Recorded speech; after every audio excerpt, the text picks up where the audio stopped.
नमस्कार योग साधकों।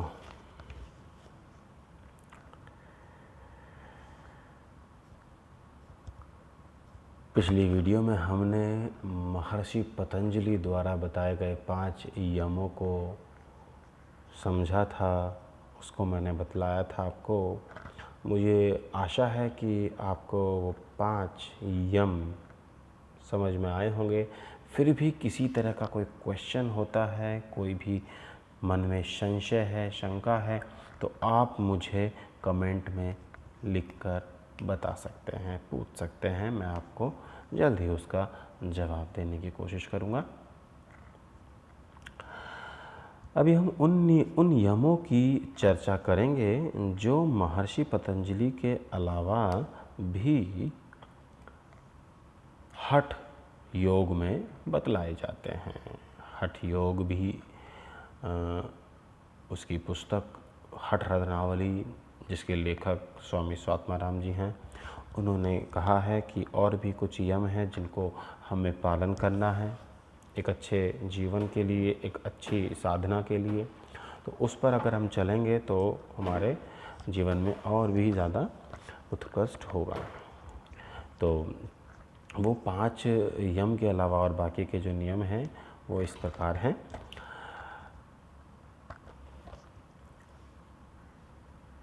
स्वामी स्वात्माराम जी ने जो महर्षि पतंजलि के 5 यम हैं उनको तो रखा ही है, इसलिए वो 5 यम तो ऐसे के ऐसे ही रहेंगे। जिसमें सत्य, अहिंसा, अस्तेय, अपरिग्रह, ब्रह्मचर्य है, वो तो वापस आ जाएंगे। अभी हम नेक्स्ट यम से स्टार्ट करेंगे, जो कि है क्षमा, फॉरगिवनेस। स्वामी स्वात्माराम जी कहते हैं फॉरगिवनेस, मन में क्षमा का भाव रखना सभी के लिए।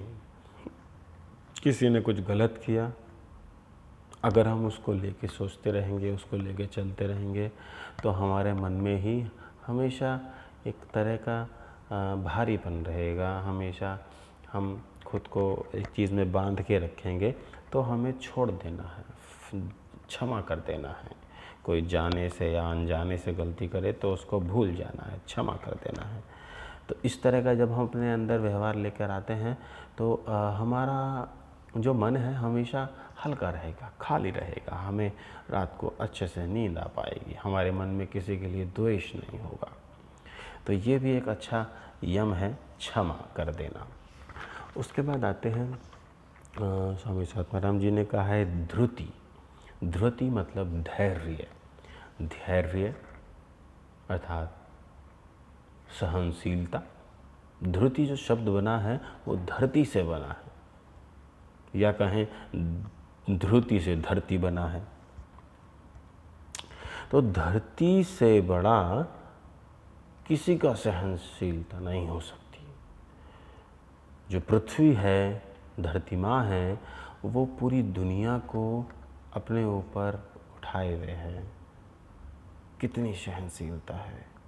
इसलिए अगर धैर्य का, सहनशीलता का उदाहरण देना हो तो केवल धरती माँ, पृथ्वी ही सबसे उपयुक्त है।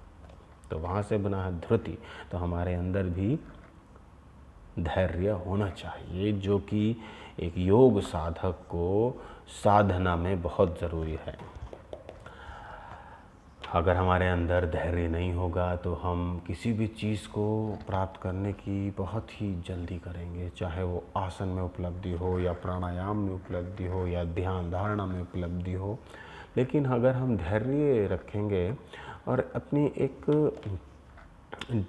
एक निरंतर अभ्यास से थोड़ा थोड़ा अभ्यास करते करते करते एक धैर्यता के साथ हम ज़रूर अपने जो लक्ष्य है उसको प्राप्त कर लेंगे।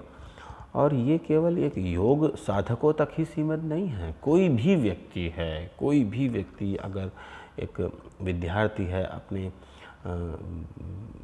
अपने पढ़ाई करता है स्टडीज़ में, तो वहाँ भी उसको धैर्य लाना है।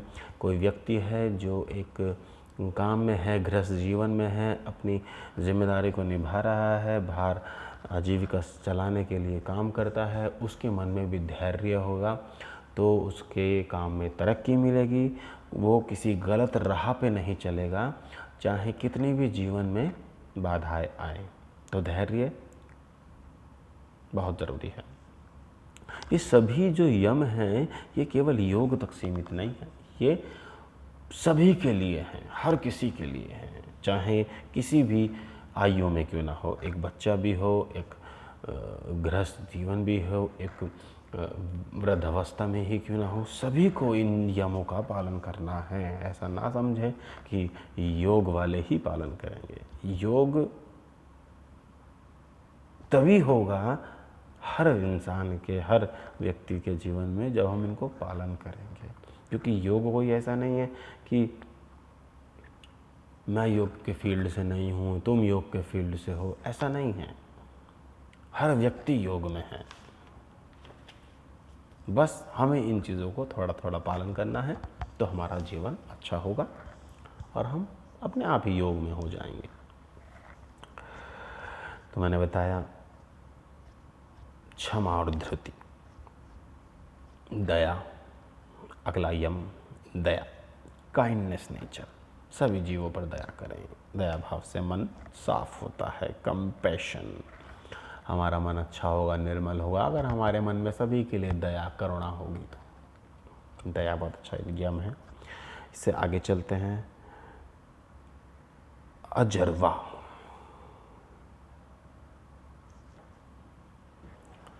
अजर्वा मतलब स्ट्रेट फॉरवर्ड। कई बार हम बातों को बहुत ज़्यादा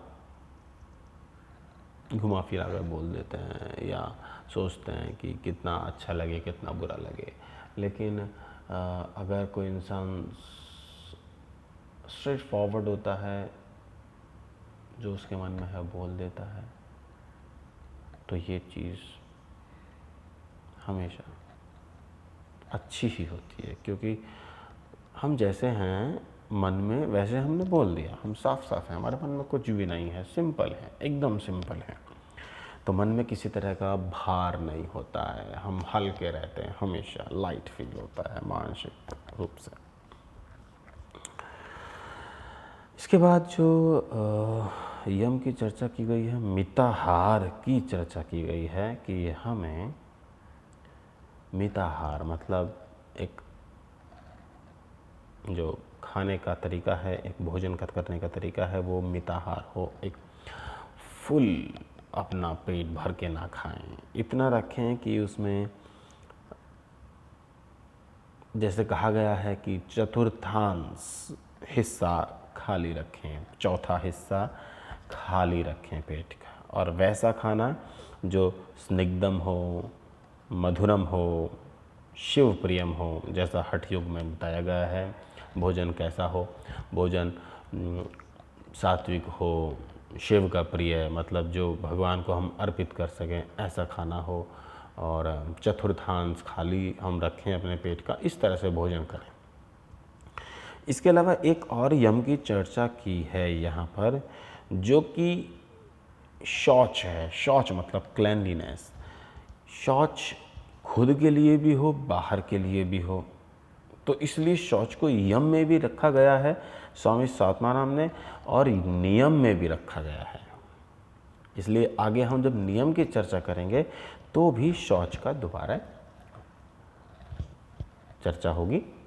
तो इसीलिए हमने जो भी पढ़े, स्वामी स्वात्माराम जी ने जो बताए यम, वह है क्षमा, धैर्य, दया, अजर्वा, मिताहार, शौच, और बाकी के 5 थे ही जो महर्षि पतंजलि ने बताए थे, वो भी स्वात्माराम जी ने रखे हैं। तो इसीलिए टोटल 11 हमारे पास यम हो गए हैं। इन 11 यमों की अगर हम पूरे मन से